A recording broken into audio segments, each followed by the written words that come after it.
APEC trade ministers issued a statement on 5 May 2020 that recognized an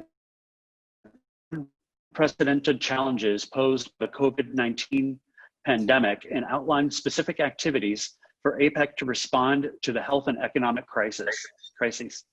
Acting on instructions from ministers, APEC senior officials met virtually on Wednesday, 28 May, to take forward policy proposals for APEC 2020.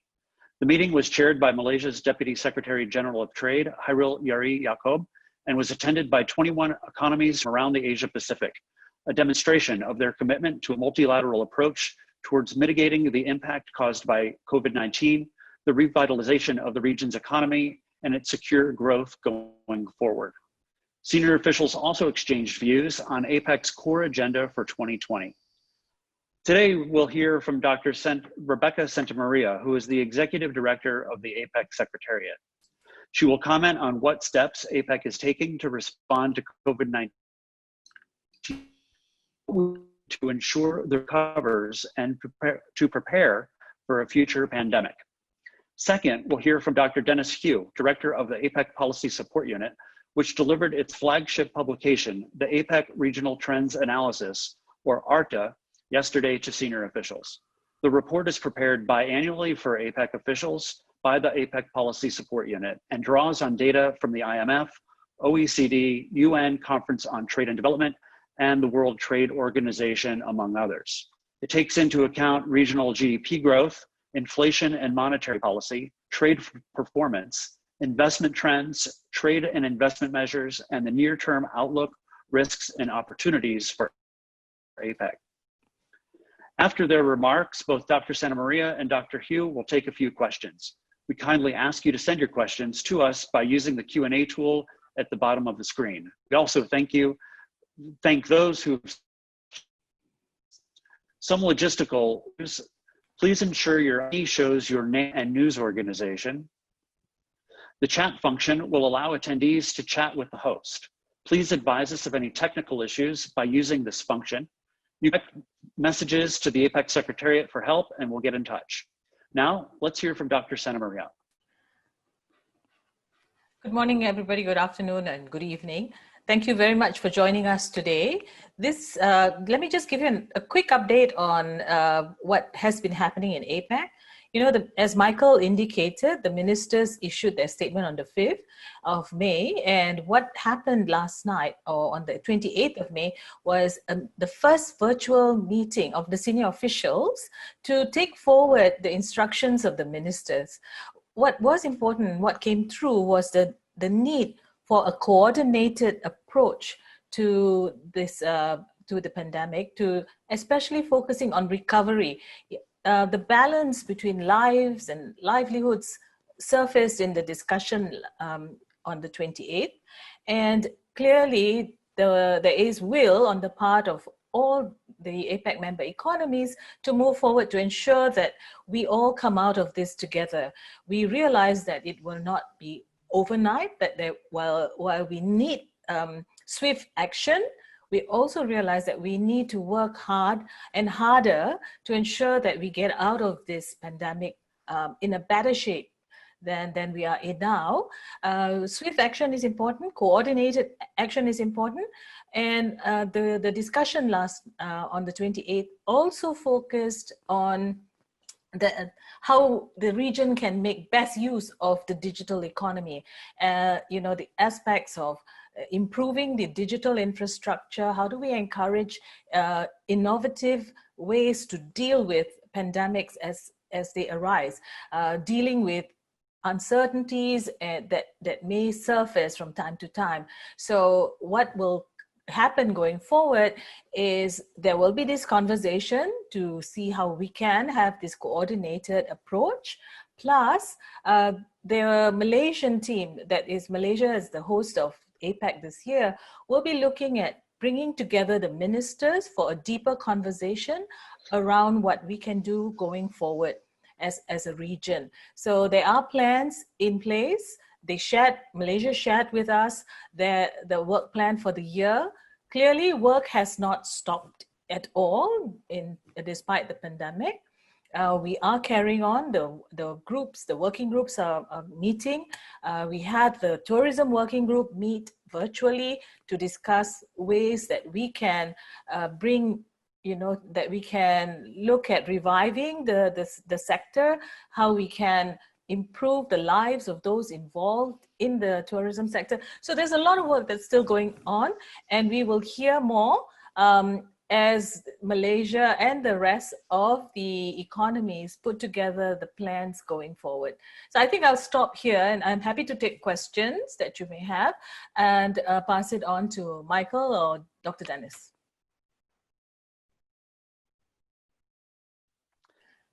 Okay, I think now let's hear from Dr. Denis Hew. Denis? Right, thank you. Let me just put on the my PowerPoint.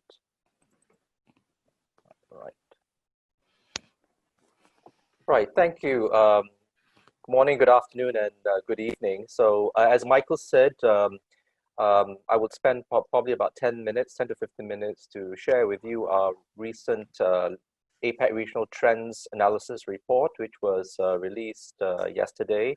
And it gives you a pretty good snapshot of where we stand right now in terms of the economic situation. And we do provide some economic outlook looking at the forecast numbers for GDP growth over the next 1 year. So let me just move on to the next slide. So you can see from here that even before the onset of the COVID-19 pandemic, the region itself was already slowing down through concerns of economic and investment uncertainties. We had increase in trade tensions, as well as a rise in trade restrictive measures. We've seen that overall the region seen a drop in its GDP growth to about 3.6% in 2019 compared to 4.2% in 2018. So you can see that almost all the individual APEC economies have reported slower growth in 2019. And again, that's also reflected in trade performance. You can see here basically that in 2019, pretty lethargic or contractions in both imports and export growth. You can see from this chart here that both in the value of exports and imports, a contraction of minus 1.9% for exports and minus 2.9% in terms of imports. And that sort of coincided with the increase in trade restrictive measures, particularly starting from the second half of 2017. And you can see here over that period, since the last 2 years, that the number of trade restrictive measures have outnumbered trade facilitative measures, as you see over the last 2 to 3 years. Now, besides the trade restrictive measures, there's also been, because of the pandemic as well, we've also seen an increase in different types of trade measures to address the pandemic. That includes temporary export bans on certain types of medical equipment, PPE, as they say, or there's also been relaxations of tariffs, reductions of tariffs, and also duties on certain types of medicine, food products, all related to try to address the pandemic, which, as we all know, started in the beginning of this year. And we can see in terms of the trade in medical goods in the region, it is quite substantial. The global trade itself in medical goods is about close to $1 trillion US. In the APEC economies itself, close to 41% of those medical goods contributes 41% of global import values, and for global export values, they are close to 30%. There's been some discussions right now within APEC economies to see what can be done to further reduce tariffs and different types of measures to facilitate greater flows of different types of medical goods, to particularly in the short term, to try to address this pandemic. These are some of the recent numbers on global FDI flows and also greenfield investments. I think perhaps more worrying, if you look at the 2019 numbers, is that there's close to a 22% decline in greenfield investments, and that's quite worrying because greenfield investments, as many of you know, is basically foreign direct investments from the ground up. though they tend to be a bit of a monitor or indicator of the long-term prospects in the region. So I think this is perhaps one of the worrying signs.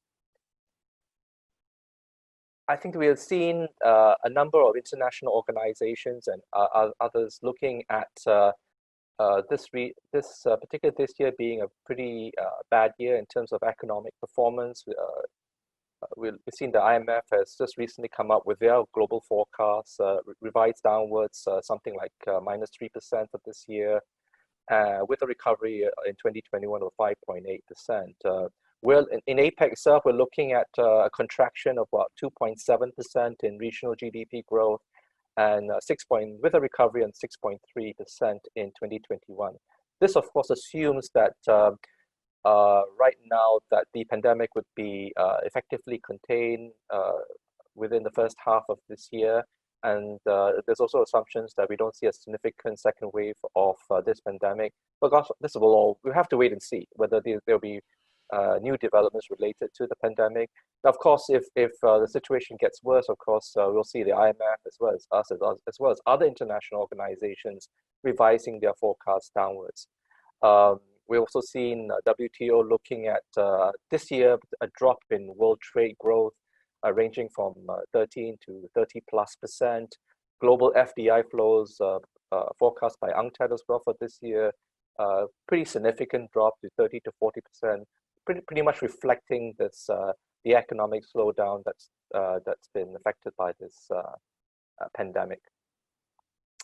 So what's APEC doing about it? So we've seen across the various APEC economies implementations of both fiscal as well as monetary policies to try to address this. Different types of fiscal packages have been implemented over the last couple of months to address issues related to healthcare systems, strengthening healthcare capacity, providing more hospital beds, different types of medical equipment, supporting health workers, more directly also direct financial assistance and relief packages for households and workers, and for small businesses which have been severely affected by the pandemic. We've seen different economies looking at wage subsidies, tax deferrals, and also looking at funds to support micro, small, medium enterprises. Within the region itself, there are some discussions in looking at the post-pandemic world, looking at ways to cooperate among APEC economies, particularly in looking at developing a regional pandemic planning and policy toolkit, information sharing of best practices, and looking at what can be done in terms of closer monitoring and surveillance, particularly in the healthcare sector, that would help to avoid a significant impact from future pandemics that may occur. Now, I think I won't, for the interest of time, I won't go too much in detail. We do have a special chapter for this report that looks at the circular economy. And if some of you are not aware, currently we have pretty much a linear model in terms of how we deal with raw materials. It moves basically leading up to residual waste. And the circular economy model itself looks at different types of ways to minimize waste and to maximize resources.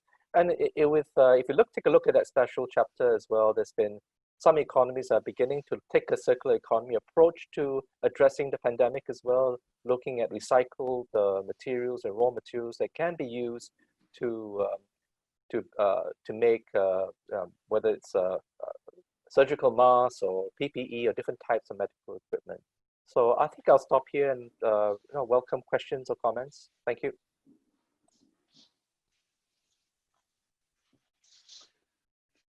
Thank you, Dr. Santa Maria and Dr. Hew.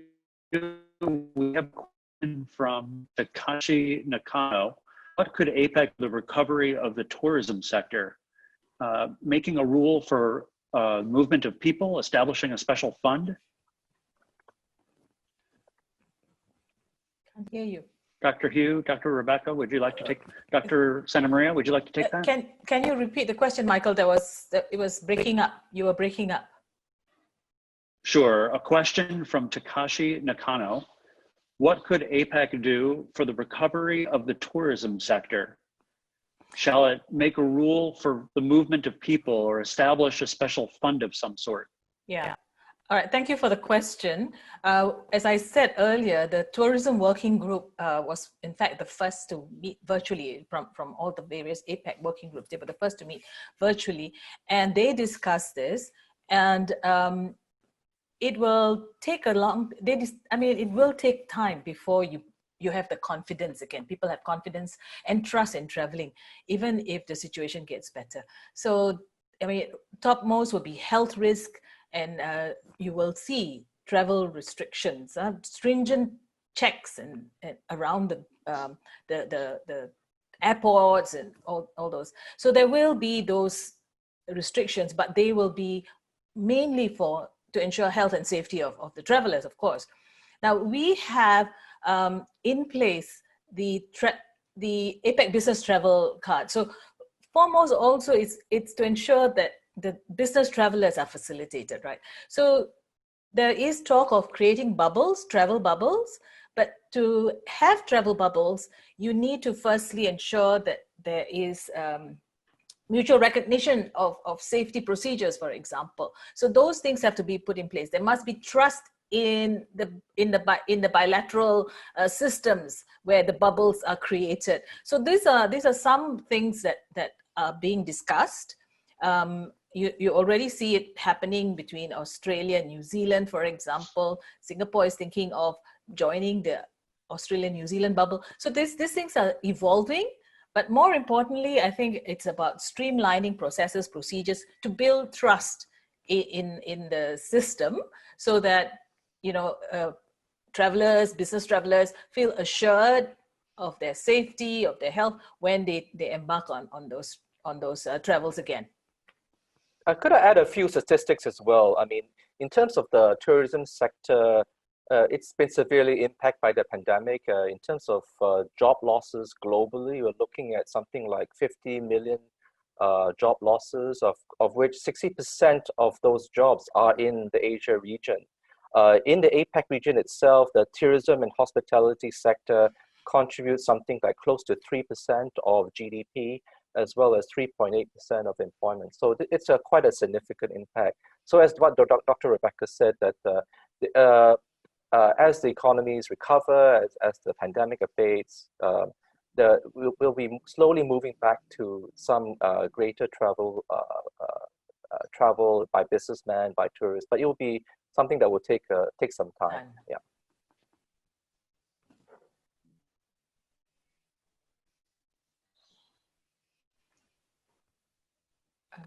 Michael. Okay, we have a question from the Straits Times senior correspondent, Obias Subani.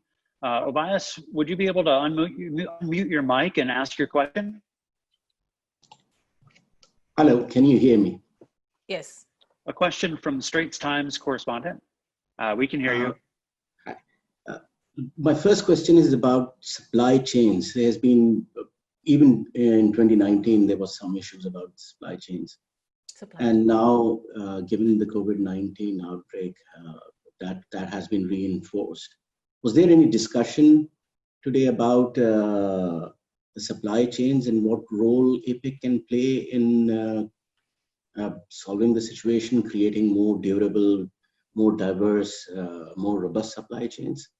My other question is, I think you have already answered that was on essential travel. What exactly the travel bubbles would mean that you just mentioned, or are there other plans to facilitate essential travel? And the third question is about the November meeting in Kuala Lumpur. Is that still on? Would it still take place? Yeah. Denis, shall I just quickly just wrap up the tourism, just to add on the tourism question. What the tourism working group also talked through was the creation of a more effective information sharing mechanism. So they keep each other updated, so that then you start to build this trust. They also look at measures for recovery and reform to mitigate the impact on the industry. So like I said, these conversations are ongoing because the situation is evolving, and definitely the APEC members are working very hard to ensure that we come back and we come back stronger. We may not come back in the full force that we, that we were used to, but definitely recovery plans are on the cards. On supply chains, Dennis, do you want to take it? Yeah, sure. Yes, I mean, we all know that there have been significant supply chain disruptions during the pandemic. It's still ongoing. We still have disruptions in different types of, particularly in the manufacturing sector. There's been some discussions looking at supply chain resilience, what can be done to, particularly we're looking at post-pandemic, what can be done to reduce some of these risks related to disruptions. That includes, I mean, it's quite specialized, but looking at issues like supply chain mapping, trying to map out suppliers all the way, first tier, second tier suppliers to ensure that there are alternatives, looking at inventory capacity to ensure that it doesn't dry up during periods like this, and other sorts of measures. So that's ongoing discussions now looking at supply chain resilience. Now, APEC itself has been doing a fair amount of work on global value chains and supply chains over the years. So it's a question of relooking at some of the work, updating some of the work that the measures and recommendations have been put in place, and essentially prioritize them within the context of this pandemic. Yeah, on the question of November, well, like that depends on the host, how they will structure it and what happens in the next few months, how the situation develops. But for sure, Malaysia as hosts will have planned to have a ministers meeting sometime at the end of June. So that's at least on the cards, that we know. And from there, I suppose they will be able to advise us on the November situation. Okay, we have another question for you, Dr. Santa Maria, from Shanti Shamadasani. A question about the role that APEC could play in healthcare and affordable vaccines and how that relate within the global supply chain. An additional follow-up to that would be about the China, US, India geopolitics and potential tensions and how that is a role in the APEC process. Yeah, the first question on the medical devices, is that what it was? Again, Michael? Didn't get it very clearly. That's right. What role APEC would play in healthcare, affordable vaccines within the global supply chain?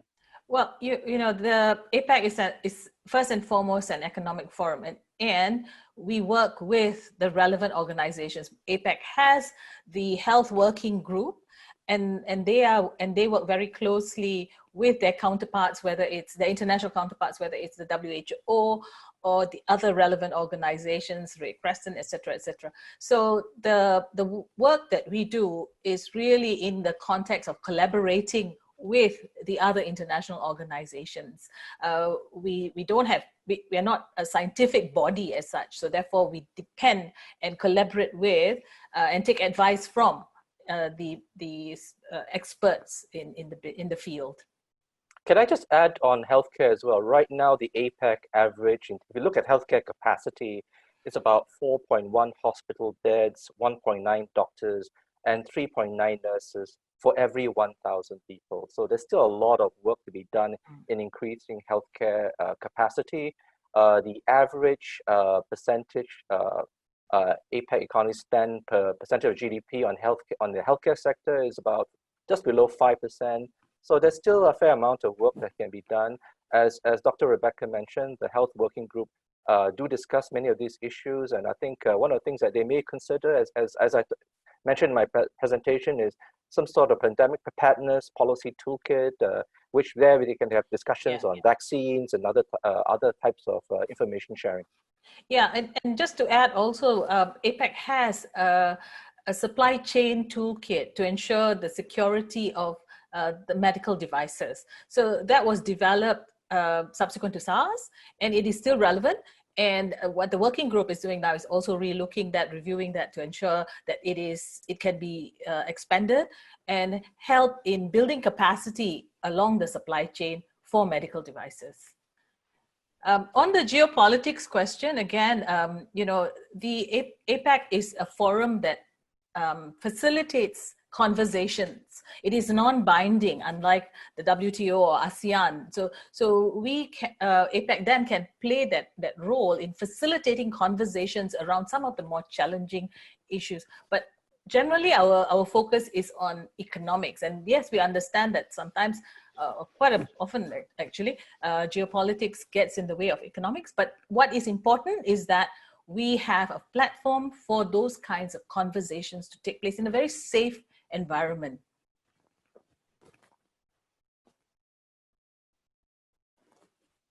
Thank you, Dr. Hew and Dr. Santa Maria. Another question about regional trade agreements. What positive and negative inputs do you see for the post-COVID-19 Asia-Pacific trade policy and the access of treaties like the USMCA, Pacific Alliance, CPTPP, and others?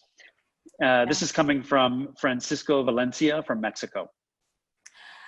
You know, trade agreements are very important for trade policy makers. You know, we ensure predictability, transparency in the rules that we engage in. Yes, you know, and also we build on the resilience of supply chains through the trade agreements, right? The important thing to remember is that trade agreements are not are documents that are alive. You know, there is a review mechanism in all the trade agreements. So going forward, these trade agreements will have to, as we engage in those trade agreements, we have to learn from how things are evolving, how supply chains get disrupted during pandemics and disruptions that we didn't anticipate. So I believe that going forward, trade agreements, in the review process of those trade agreements, there will have to be a risk management element embedded in it, so that you have that preparedness in the face of these pandemics, in the face of disruptions, how members or parties to that agreement can manage those situations in those smaller groups, the trade agreement, the parties within the trade agreements. So whether it's the CPTPP, whether it's ASEAN, whether it's ASEAN RCEP that's being negotiated, I think it's important that going forward, these elements, the element of risk management is included in the trade agreements. Can I just add that regional trade agreements are essentially an alliance of like-minded trading partners, and so I think what may happen right now is to reprioritize, perhaps refocus, looking at the trade agreements, looking at issues like keeping supply chains open. We talked about the disruptions earlier.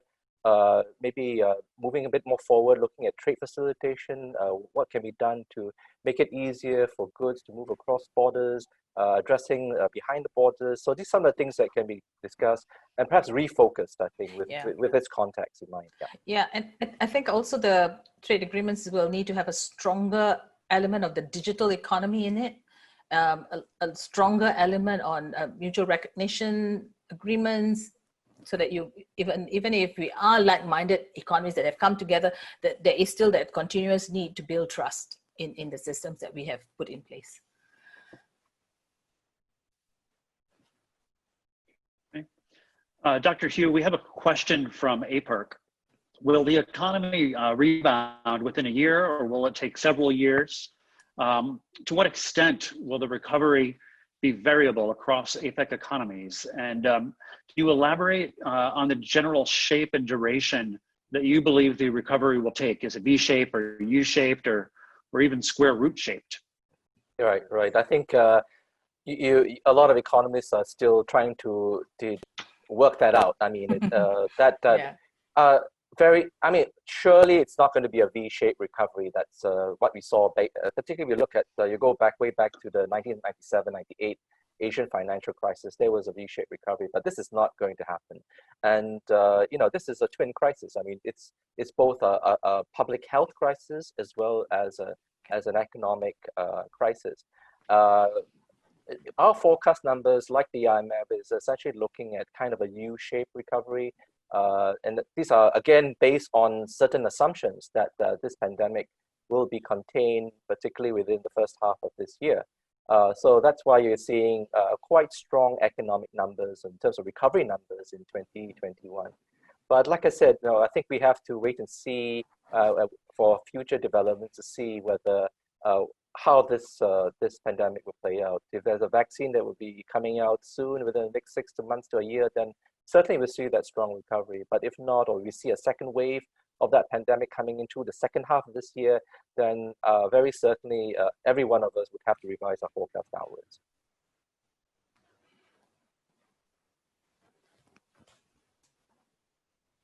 Thank you, Dennis. I would like to draw the news conference. I'm sorry, there's one more question here.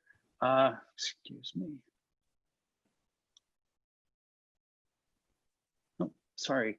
I'd like to draw the briefing to an end. The APEC Regional Trends Analysis can now be found online at apec.org. Also, you can find 2 infographics associated with the report that help visualize some of the data. One is focused on regional economic indicators in view of COVID-19, and the other on pivoting to a circular economy. We encourage you to follow us on social media platforms, Facebook, Twitter, LinkedIn, Instagram, and YouTube. And for more information or to request an interview, please send a note to media@apec.org. Thank you all for taking the time to join us today. Please